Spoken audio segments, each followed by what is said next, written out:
last year. So that kind of gives us expectations in terms of kind of what we have to do out there and set a plan for each day and try to put ourselves in contention. One last one for me. Nico Echevarria, who's a good friend, coming off a win at the Social Championship. The FedEx Cup fall has been good to Latin America, especially to Colombians, with 2 wins over the last 2 seasons. Yeah, you know what? I was so excited for Nico. Nico's like a little brother in a way. I saw him grow up back home, and yeah, it was very cool to be there in Puerto Rico for his first win. It was awesome to have him there in Bermuda last year when I won, and yeah, I was not there in Japan.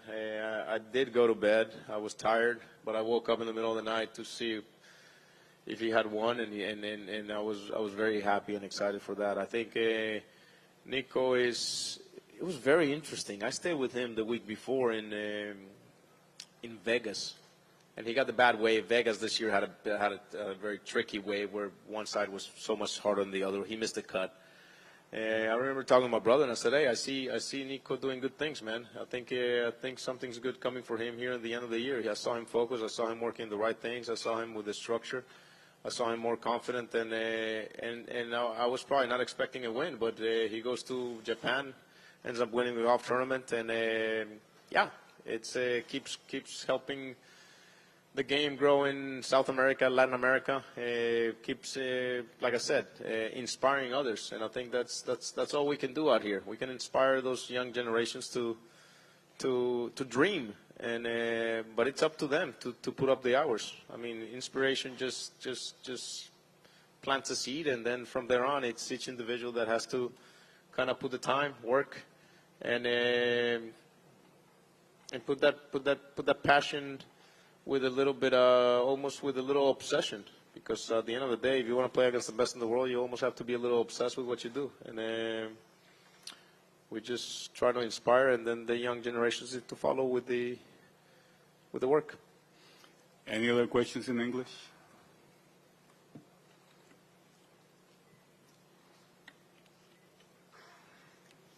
Camilo, you just mentioned the younger generations. Being in the room as a part of the leadership of the President's Cup this year, do you feel like you draw inspiration from that younger generation to stay motivated to compete? Absolutely.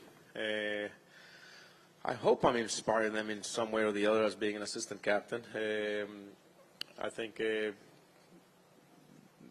they've seen what I've done, and I think there's respect. But yes, I'm also inspired by them during that week. It's a very fun week. It's a special week, and they got us working hard to see how we can keep getting a little bit better, and lifting that trophy. It's a goal not only of the players, but the assistant captains and the future captains and the whole kind of team and staff around the international team. It was very cool to be in Charlotte. Trevor trusted me to help the team, and then Mike Weir, good friend and Canadian legend. It was nice to be in Montreal. Once again, it's a highlight week for me every 2 years. I hope to continue to be involved with this great team, with this many cultures, and try to help these kids get themselves in the best position possible to go perform and lift the trophy. And given how busy you are with PGA Tour leadership tasks, the President's Cup this year, and more, what do you find yourself working on with respect to your own game when you have the time?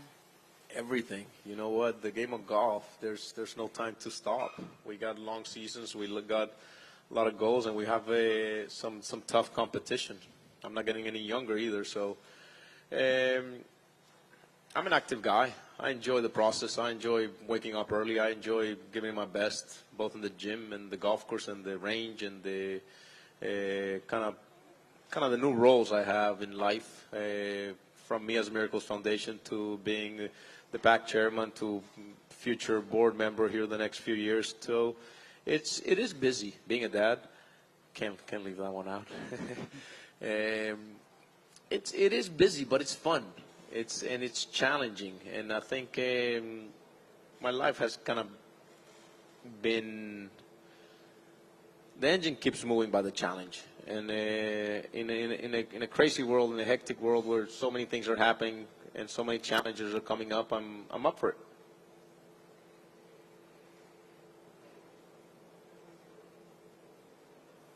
It's off. It's off. I can't hear you. Okay. You knew when you were making changes to your swing that it was going to take some time. What was it that you finally felt clicked, and what do you think hasn't worked this season? Your question was, if I could barely hear you. So you said you were trying to make changes, and what was it that clicked? Yeah, what clicked in Bermuda, here and in Bermuda? Man, I wish I knew, to be honest. You know, I think that year was very interesting because I gambled big time. And I started working with Jose Campra from Argentina. And he told me, this is going to take a lot of time. This is going to be tough. There's going to be, I need you to be patient because there's going to be times where you're going to want to quit on me, just because it is some drastic changes, and you've been swinging the way you swing for a long time. He's a good friend. We played junior golf together, South American tournaments. Great caddy, great teacher. He caddies too. So.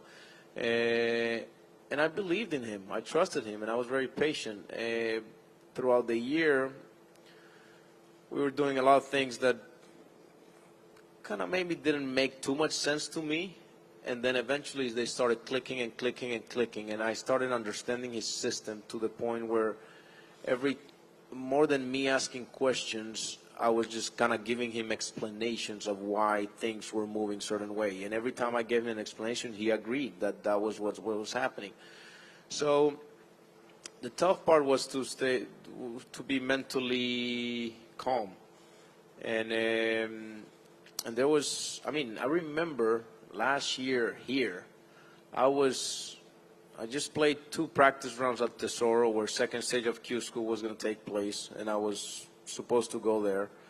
And I was working on my yardage book here as I was playing this golf tournament to go play second stage of Q School. But I wasn't worried.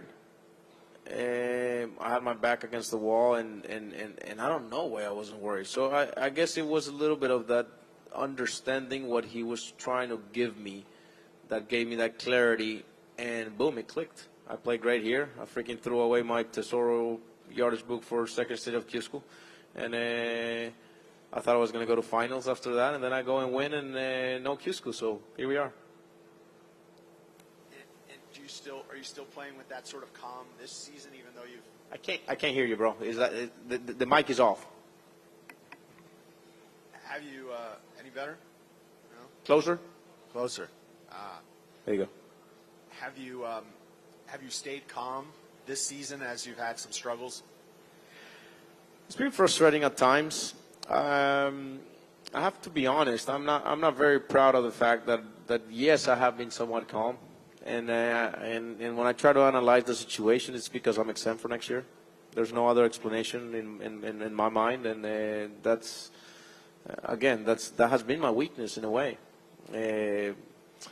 At 22, when you win a golf tournament, you kind of keep pushing.